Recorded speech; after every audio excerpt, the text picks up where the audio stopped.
ஓம் ஸ்ரீ மகாபிரிவா சரணம். பிரிவா கடாட்சம் பரிபூர்ணம். ஜெய ஜெயசங்கர ஹரஹர சங்கர.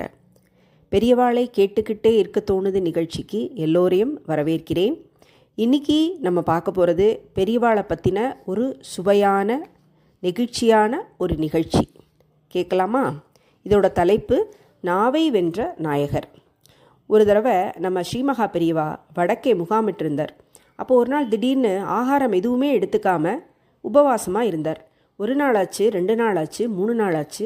இந்த உபவாசம் தொடர்ந்துட்டே இருந்தது. கூட இருந்த வாழ்க்கெல்லாம் ஒன்றுமே புரியலை. ரொம்பவும் வருத்தப்பட்டா.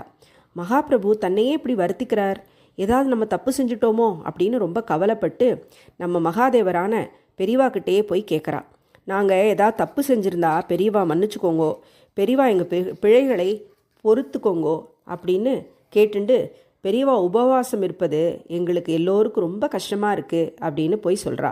அதுக்கு அந்த தவசீலர் சொல்கிறார், நீங்கள் யாரும் ஒரு தப்பும் பண்ணலையே, என் உபவாசத்துக்கு நீங்கள் தான் காரணம்னு யார் சொன்னது?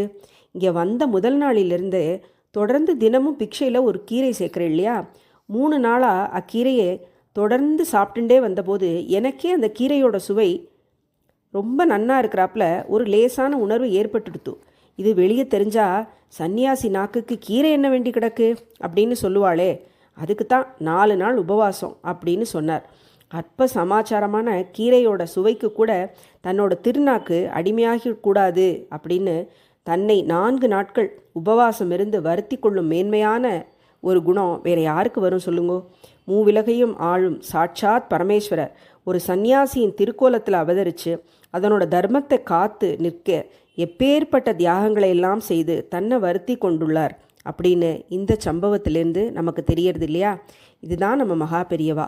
ஜெய ஜெயசங்கர ஹரஹர சங்கர. ஓம் ஸ்ரீ மகாபிரியவா சரணம். பிரிவா கடாட்சம் பரிபூர்ணம்.